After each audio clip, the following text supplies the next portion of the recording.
आज कंधमाल संसदीय निर्वाचन मंडली आज नामांकन पत्र मु दाखल कली सांसद हिसाब रे। प्रथमे मु माननीय मुख्यमंत्री नवीन पट्टनायक को अशेष कृतज्ञता ज्ञापन करी धन्यवाद देवी। से मते द्वितीय थर पर कंधमाल निर्वाचन मंडल जनसाधारण सेवा करने सुजोग देइचंती। यही अवसर मु कहया चाहे जे कंधमाल निर्वाचन मंडली पर्टिकुलरली कंधमाल जिला यही 5 वर्ष भितर बहुत उन्नति करिछि। कंधमालवासी जो स्वप्न थिला लॉन्ग पेंडिंग स्वप्न ताकू साकार कराई पारिछि माननीय मुख्यमंत्री आशीर्वाद रु। एक रे मेडिकल कॉलेज हॉस्पिटल संपूर्ण होइछि। केंद्र सरकार के सहित लागी लागिकी रेलवे लाइन कनेक्शन घोषणा कराई। ता छड़ा 1094 टावर मध्य घोषणा करी काम आगे चली।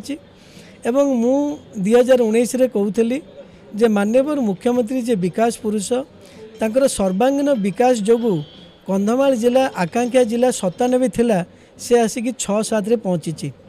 एवं मु निजे व्यक्तिगत रूपे शिक्षा स्वास्थ्य पर्यटन रोजगार रे प्राधान्य देवी कही से बहुत प्राधान्य देइछि। आपण माने देखिथिबे रोजगार एते भल कराई जे एबे जो नियुक्ति मेला करी 10,000 बेकार युवती गोटे दिन में चाकरी पाइले।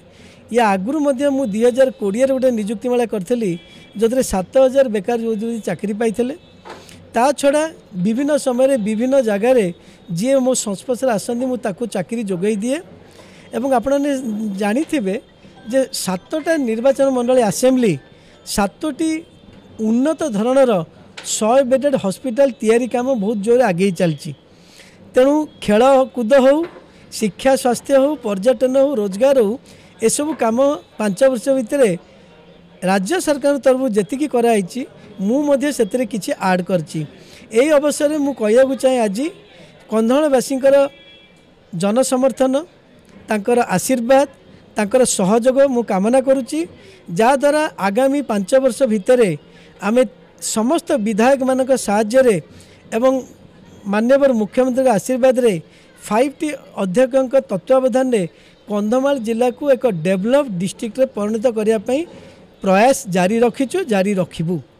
कंधमाल जिला को एक उन्नत जिले में परिणत करूँ सर्वांगीन उन्नति हम एवं पुनश्च शिक्षा स्वास्थ्य रोजगार पर्यटन उपर आम ध्यान देवु। आमर 3 जन विधायक अच्छा कंधमाल जिलार 4 जन अच्छा एंटा निर्वाचन मंडली मो सहित सालुंगा प्रधान महोदय उपस्थित अच्छा। आम समस्ते मिसिकी कंधमाल निर्वाचन मंडली हो बा कंधमाल जिला को एक उन्नत जिले में परिणत कर देखिथिबे हजार हजार समर्थक थिले। एते खरा सत्ते 7टी निर्वाचन मंडली बहुत संख्यार बिजु जनता दलर कर्ता कर्मकर्ता कर्मी माने जोग देइथिले। आमर वरिष्ठ विधायक माने जोग देइथिले। ता छड़ा हजार हजार संख्यार जनसाधारण एवं भोटर 7टी निर्वाचन मंडली फुलवाणी सहर जोग दे जो निर्वाचनी रैलीटा को सफल रैली रे परिणत करथिले। टूरिज्म हब काम आरंभ होइছে सरकार तरफ मु प्रयास जारी रखी। कोविड पई से काम टिके पछई जाइछि। आगामी दिन में देखिए टूरिज्म रो प्रभुत उन्नति हम कंधमाल रे।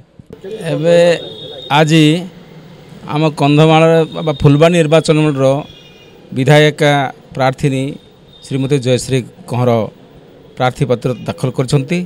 ता सहित आमर फुलवाणी सांसद अच्युत सामंत आज प्रार्थी पत्र दाखल करछंती। तो निश्चित भाव रे जो आमर श्रेय रही माननीय मुख्यमंत्री श्रीयुत नवीन पट्टनायक जो ओडिशा 24 वर्ष शासन मध्य जो जनहितकार कार्य करछंती जोटा कि आम ममता योजना ठार हरिचंद्र योजना तापर शिक्षा स्वास्थ्य गमनागमन ठू बहुत कि जहाँ जब आवश्यक मौलिक अधिकार रही जो विकास करछंती से श्रेय आम निश्चित भाव में फुलवाणी निर्वाचन मंडलीर प्रार्थी जयश्री कंहर। तो गत थर मु तो जीति 24,439 भोट्रे मु आशा करुच्ची या आहरी अधिका भोट्रे जयश्री विजय हासिल करी मु आशा करुच्ची। लोक पाखक तो आम मुदा नहीं पहुँचबू निश्चित भाव में।